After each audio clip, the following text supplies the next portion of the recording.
All right, good evening and welcome to Ujima Wednesdays, June 1st, 2022. I keep doing that, 2022. This is co-direct. So tonight we have a couple of announcements and then we have a few discussion items. We're getting started a little bit behind, which always kind of happens with me, but which is also fine. So we'll work to try to manage the time. But we'll just jump right into announcements. So first, just wanted to give a delegates update. A few months ago, we previewed that we were changing our process for ratifying new investment lists and new investment plans. This came from just experience and feedback from members who we asked to ingest a lot of information. So the last time we tried to do this, we had a list of about 80 businesses that we were asking members to look at to ratify that as a citywide investment plan. And that's just a lot to kind of take in at one time and to really expect to be fully considered. And so we decided, rather than putting the list process, this is different from an actual investment vote, rather than putting the list process up for a vote as we do with our investments, we would pilot a delegate process.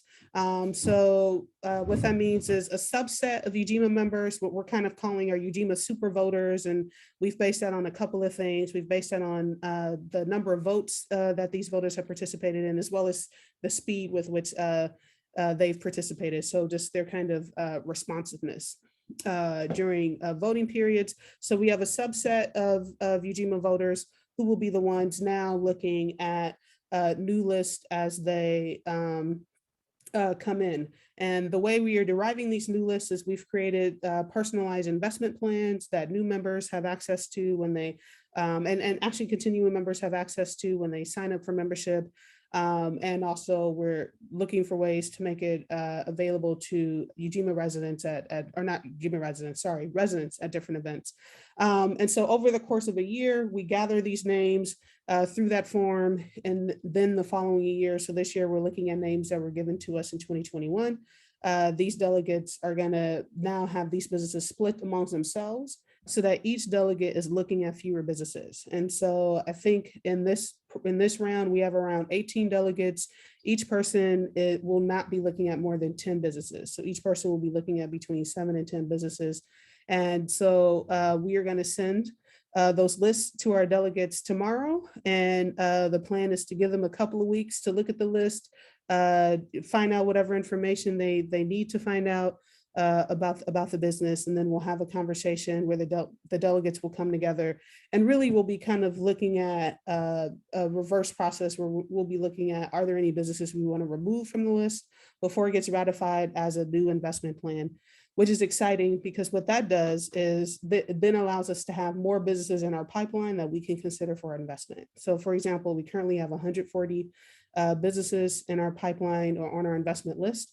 This list that the delegates would be looking at is around 80. And so that would up our number to around 220 that we can now consider. So that's super exciting. So that's an update there.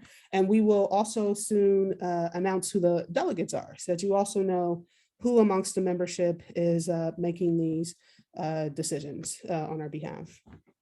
The second announcement is just wanted to preview our summer series. So the theme this month is degrowth. And unfortunately, I just don't know a whole lot about that topic. So I'm just not necessarily the right person to talk about it right now. But looking forward to learning about it over this month. And we do have a couple of great speakers lined up.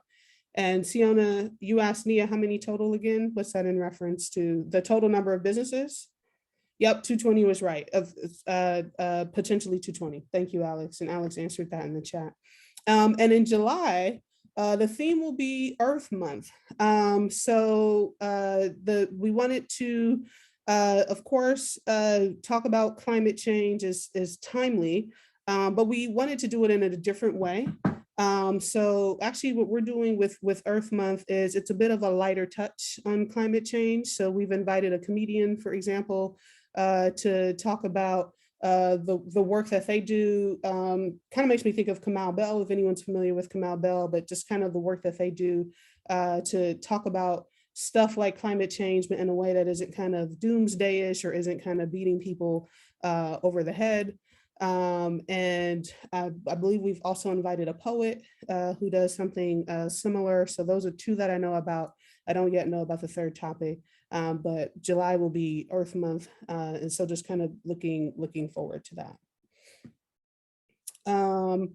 Now we go into our discussion items. So our first discussion item is our Ujima Good Business Alliance, and I will turn it over to Simone to talk about that if you're ready, Simone. Yep. So the Ujima Good Business Alliance is essentially, and Nia, please jump in if I misspeak, essentially a crowdsourcing of businesses that Ujima could consider investing in or supporting. And so part of that work is having members of the community touch base with these businesses to make sure that they are familiar with Ujima, make sure that they're connected so that they can engage with Ujima, Ujima can connect with them. There is a sort of phone banking, text banking process where members of Ujima can touch base with these businesses to make sure that they are connected. There is, Nia, should I drop this document in the this document in the chat? Yep. Okay. So there are a number of businesses that are sort of already on Ujima's radar. And if folks have any particular connections to these businesses and want to make a phone call to try to engage them in the Ujima ecosystem, you can sort of sign up on this document so that we can sort of engage the businesses in the Ujima ecosystem. Any thoughts, comments, or questions there?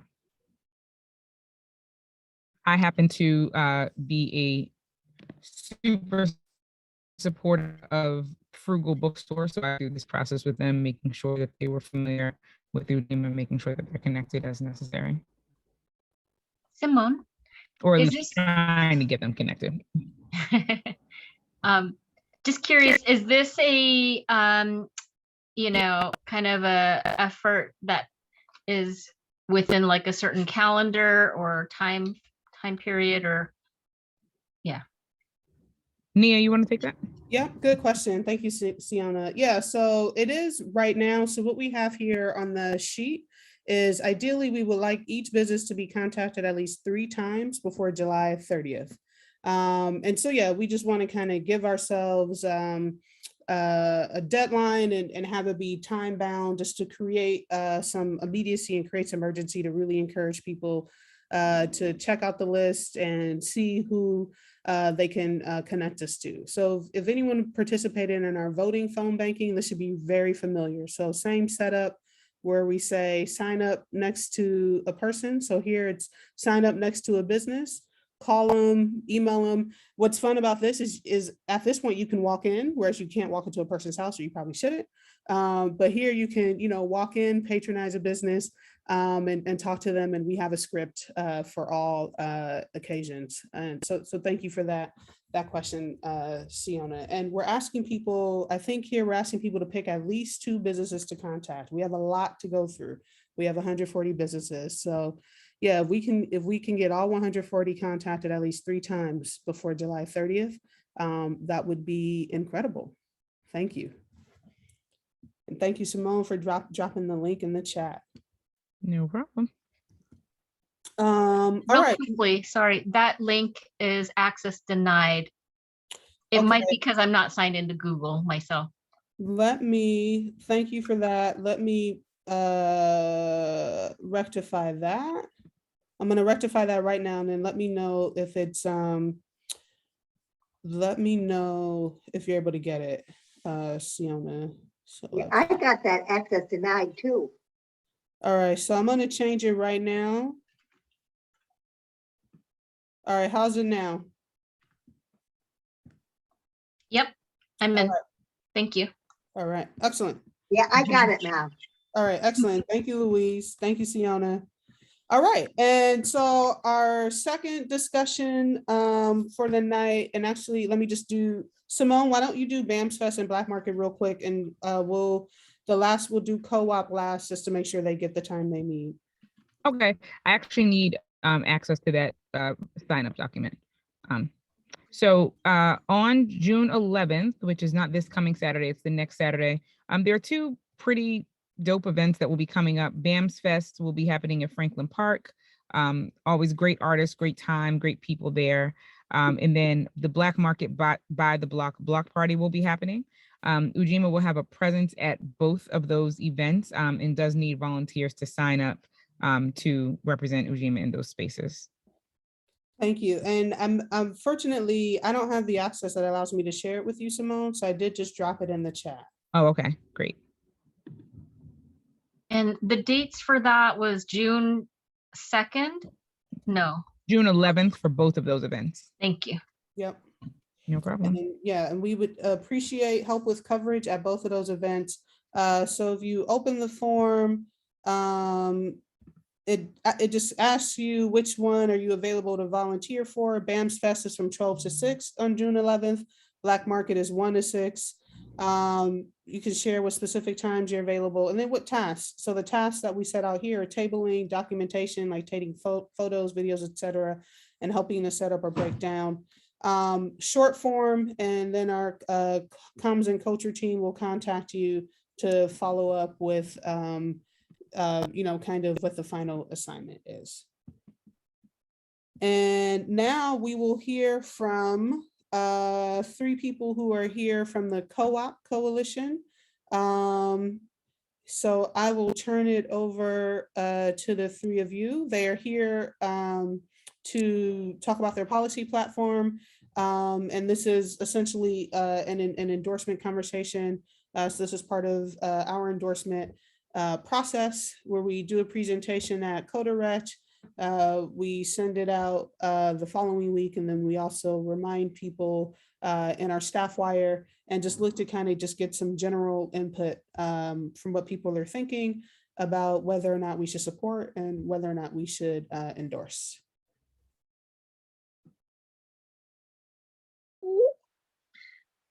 Thank you very much. Maybe my name is Sarah Acefa, and I'm with the CED and the Coalition for Worker Ownership and Power, together with Ernesto and Alex. And I just wanted to briefly introduce myself and connect so that we can connect. But it would be great if Alex could speak a little bit about the policy platform that we'd like to get endorsed, because we'd love to work together. And we think that we have a lot in common actually already. And Ernesto has been helping us hatch a communication plan that we've been in conversation with Sierra. And this is helping us think about our economy and how ownership changes the game. And so we really thank you for inviting us to this meeting and looking forward to lots of beautiful collaboration ahead. Alex, go ahead. Yeah, thanks, Sarah. So, Sarah and I work together at CED, which staffs this coalition. And Ernesto is on the steering committee of the coalition, and is gonna describe some work that he's holding down in a second. But so we're trying to stitch together the various components of the worker ownership ecosystem in Massachusetts. This is an important aspect of a solidarity economy, and workers controlling their own workplaces, democratic workplaces, and deciding together what to do with the surplus, with profits, just making decisions collectively is just an important principle for CED and for others in the solidarity economy movement. So there's a lot of different types of folks in our ecosystem. There's people who provide capital and technical assistance, and co-ops themselves. Of different varieties, different sizes, different geography. There's organizations like Neighbor to Neighbor that have membership that may be interested in forming co-op at some point, and learning about opportunities and innovations and so on, et cetera, et cetera. There's a lot of different folks, labor, worker centers, et cetera, and they're all represented in our membership as well as on our steering committee. So a couple of years ago, we got together. A swath of our membership came together over 2 sessions to decide what we want to try to move in a policy platform and what would reflect the immediate priorities, people's interests and values. We had sort of a menu of options to think about and to consider, and also invited in other ideas that people had. And so collectively, together, democratically, we decided on this policy platform, and we have been supporting ever since. I think I'm able to share my screen, so I can just do that right now. So if you go to the website listed here, cooperativema.org, there should be links to the policy platform right up top here, and then you can just scroll down. These are some of the folks who met together to decide on our platform. The ones, there's 4 items that are currently live. So 5 altogether that were confirmed, and 1 is not live in a second. So I'll explain that in a second. But the ones that are live are the first 2, technical assistance and grants and loan guarantees, are funding pieces that we're trying to get state funding for. So the first is providing $500,000 in technical assistance to organizations that support worker co-ops to start up and make sure that they're all set up really strong so that they're able to get on their feet and get going. There's people who specialize in that, and they want to support others, more people. They just don't have the capacity. So providing funding to them would allow them to expand and provide those services that would allow for increased worker ownership in Massachusetts. And then grants and loan guarantees is also a part of funding that, as the name suggests, provides immediate financial support to start up worker co-ops, worker-owned cooperatives, as well as loan guarantees, which allow for new capital to be brought on board. So loan guarantee shows that there's some confidence in the project and allows for further capital to be acquired. And that would be on the order of $4 or $5 million. The numbers are in flux, and the specifics I'll talk about in a second. So that's what those 2 pieces are, pieces of funding. Then there's an advisory board for the Massachusetts Center for Employee Ownership. This is an existing body that what this bill would do is install it as a fixed part of the state budget every year, like a recurring line item in the budget, so that we don't have to fight over funding every fiscal year as we do currently. And it would create an advisory body of 19 seats that would advise the director of the Mass CEO on matters of worker ownership and across the state, employee ownership and worker ownership across the state.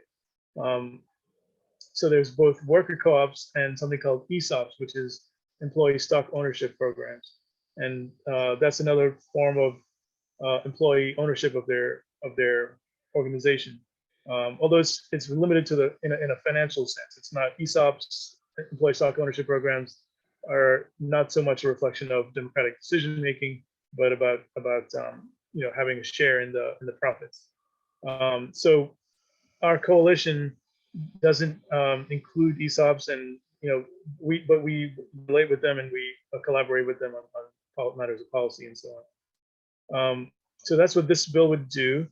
It basically install Mass CEO as a fixed part of the state budget and of the state government infrastructure, and allow for making policy and creating a spending vehicle for the state to grow the sector. Your monthly focus on degrowth notwithstanding. All right, then the next one is training, providing training opportunities. This actually, this was filed, but it did not make it past the committee stage, so it's not viable anymore. It's not alive. So we're going to revisit this, maybe switch around some language and make some improvements and come back to it next session. And the last one, which is still still live, is employees on corporate boards. This is a form of worker, like democratic workplaces, worker representation on boards is essential to represent the interests of the people who create all the wealth in a company, right? So it would only affect large companies in Massachusetts with over 100 million in annual revenue, and at least 40% of the board would be elected by employees. So we're working with labor in particular on that one, organized labor, and there's likely to be a forum on it coming up soon. So this has advanced out of the hearing, the committee stage. They've had the hearing and it advanced out of committee. So it's an opportunity. We don't know necessarily that it's going to turn into law this session. In fact, even the bill sponsors, surprised that it came out of committee. But it's a great opportunity for us to talk about worker representation on boards and democratic workplaces. And that's it. Happy to take any questions or any other thoughts. But we're stitching together a coalition of folks to get behind this platform when it comes up in different places. And one thing I forgot to mention is we've been hearing about a large economic development bill that's going to move either before the end of this formal session on July 30th in the legislature, or later in the session, potentially even after the election. And that would include some spending of the ARPA funding, the federal COVID relief funding. And the proposal we've heard from one of our champions in the State House, Senator Sear, is to attach the grants and loan guarantees, that $4 to $5 million pot, as well as this advisory board for Mass CEO, into that bill, because they're both about economic development, and we could push it through that way. But we're hoping to work together with a larger set of actors to advance a broader agenda, including worker ownership, but also potentially other areas that are important to our membership. Some ideas we've discussed, this is not final, but some ideas we've been discussing are housing justice of some sort, as well as potentially universal health care. And then there's questions of public safety and the safety of our communities from police violence and militarization, that kind of thing. So that's some of the ideas we've been discussing. We haven't landed on anything, but basically we're asking for your support on this platform, and eventually potentially on the ARPA piece that we're hoping to move collectively with a larger group of folks. All right, I've been talking a while, so any questions? Sorry, would you please mention the name of this, the last bill or economic package? Oh, ARPA, it's Okay. the American Rescue Plan Act, ARPA. Thank you. This is the big money that was sent to all the different states and municipalities as well, as a COVID relief mechanism. The state of Massachusetts got about 5.3 billion and has spent about half, and then the remainder remains to be spent. So we're glad to see they're going to spend at least part of it this session, looks like.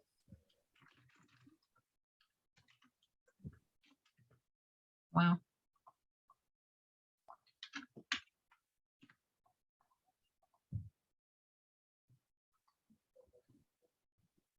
Any other questions about any of this? Or the Maybe- process? Yeah, sure. The advisory board, you mentioned you're working with union, with labor organizations. Are there any, oh, was that the wrong one? That one that I mentioned was the employee on corporate boards. Oh, got it. But I'm then sorry. this one, we're working with a set of folks who are connected to both ESOPs, the employee stock ownership programs, as well as worker cooperatives. So there's different organizations around the state, some of whom are active within our coalition, and others that aren't as much. But yeah. So the employees on corporate, is that a live bill? It is. Yep. Okay. That's the one we're not sure is going to go very far. this session, but we're using this opportunity to shine a spotlight on it and just raise it as part of the discourse in Massachusetts. I mean, ultimately, our goal is to ensure that worker ownership, worker-owned organizations at workplaces, businesses are part of the landscape of the Massachusetts economy, part of the Massachusetts economy. So we're trying to create infrastructure for that and, regularize it in people's kind of thinking and understanding, make it visible, make it really just feel alive and viable. There's a lot going on in Massachusetts, but most people don't know about it, especially decision makers. So this is an attempt to increase the visibility and viability of the sector. Thank you.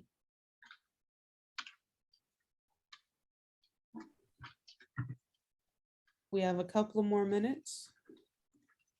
If there's no other questions, I would like to turn over to Ernesto to talk a little bit about, is that all right? We can switch over? Yeah, just or actually, should we just decide on the platform first, or how do you want to do it? Oh, no, we're not going to decide here. Okay, got it. Yeah. All right. Okay, then Ernesto, over to you just to talk about, the project you had. Thank you. There's a lot moving with the different groups within the coalition, and we know that we have to do better at reaching actual worker co-op, like actual workers, because of the fact that they're so busy. It's difficult to create those mechanisms. So every time that we have them attend, we appreciate it, and we know that there's got to be more to have asynchronous communication, ways for people to be a part of the conversation, even if they can't join meetings, even if they can't be part of everything, because we need them to be successful. And so in supporting them, we want to have clubhouse groups and podcasts, like just creating conversations where people can ask questions and have discussions that lead to deeper understanding. So that is something that we're working on collectively, something that we'd like to invite people to join, something that we'd like to join other groups things. So yeah, definitely wanted to promote that. But I think it really comes down to ownership and who owns what's going on and who owns companies, corporations, and having representation. And so everywhere that we can have conversations about ownership and representation and expanding the commons even, these things are important to our success moving forward. These things are important to amplify and to get people talking about. If we want to have social change, we have to have people endorse the thought process or to change their beliefs and behaviors. And that takes for people to be able to have conversations without feeling pressured into a meeting, without feeling like they have to know everything, without feeling like there's some sort of bar that they have to meet. And that's something that we're really excited to be promoting. Sarah, did you have anything you wanted to add on this conversation with Sarah or any of that stuff? I just wanted to add, with the policy platform that actually was established before I joined the coalition, the core central thing that COWOP, the Coalition for Worker Ownership and Power, was formed in 2019 to address was access to worker ownership, particularly for working class communities of color. So that is why there's focus on things like access to TA and access to grants and for worker owners. And so these are things that we think are important in changing the game, and that's the feedback that's been through the process. And that's why I'm excited about it. I also, wanted to recognize, like, at this point, there's a ton of public education. I do think that the conversations that Ernesto's talking about are powerful, and it's exciting that Sierra wants to join hands with us with Ujima. I really think, there's more and more movement towards this, transition to an equitable economy, talking about that. We want that, we yearn for that, we crave that. But the question really is how, and worker ownership is one way. And then the question is how worker ownership, and making sure that all the places, all the pieces in the system to support worker owners are in place. Worker owners need access to capital. When I was starting worker co-ops in Worcester 10 or so years ago, it was really, really hard to find. And so you see, historically, who has access to capital? they thrive in worker-owned businesses as well as co-ops. So a lot of those systems around access are true in the co-op economy, but we want that to be different in the worker ownership economy. And so I think I just wanted to mention we're going to be at the Massen gathering that Nia mentioned this weekend. If anybody's there, I hope we connect. Day one is really dedicated to worker owners. And if you know any worker owners, there still is a stipend to help worker owners be there. This platform that we have on the table now, it's exciting. It's the last days, and it would be great to have the endorsement of Ujima in pushing this together. And also, you know, after this legislative season, as we regroup and we really think, okay, what are the really strategic ways that we can make a difference for the ecosystem for worker ownership? It would be great to sit down together and really make sure that we're centering worker owners and people of color in this even more moving forward. So I would love to do that together, have conversations together, work for policy together, make sure that our agenda is all aligned now and in the future. So I'm looking forward to long-term collaboration, and that's what I hope for. Thanks. Thank you. So thank you, Alex. Thank you, Sarah. Thank you, Ernesto. And so as I said at the beginning, this is the first step. So what we'll do is this video will go out next week to our members. It'll be on our YouTube channel so that people can access it. And then in our staff wire, in a couple of weeks, we'll also do a recap there. And that'll be a final opportunity for anyone who wants to weigh in. We do also have an endorsement text line that we've set up. So whoever has subscribed to that, we'll be letting them know that there's something that's up for them to consider if they want to weigh in via text. And we do have an endorsement section on our organizing page. And so we'll be looking to update information there. And so then, you know, once we've ensured that everyone has had ample opportunity to weigh in, then we will make a decision. And we're really just kind of after just making sure that if we say yes, it's representative. If we say no, it's representative. So we just want to make sure we provide enough opportunities and channels for people to weigh in. So timeline, so that will be our staff wire. I have to kind of look up a couple of things. Is slated to come out. I'm just opening up our calendar here. So our staff wire is slated to come out the 4th week of June. So we're in the first week, so within 3 weeks, you should hear back from us. And if there are no more questions for the co-op coalition or just any kind of questions in general, we'll start to wrap up this co-direct, and we'll start to transition to our member team meeting, which is the Arts and Cultural Organizing meeting. So just one more pause to see if any final questions, thoughts, comments. Okay.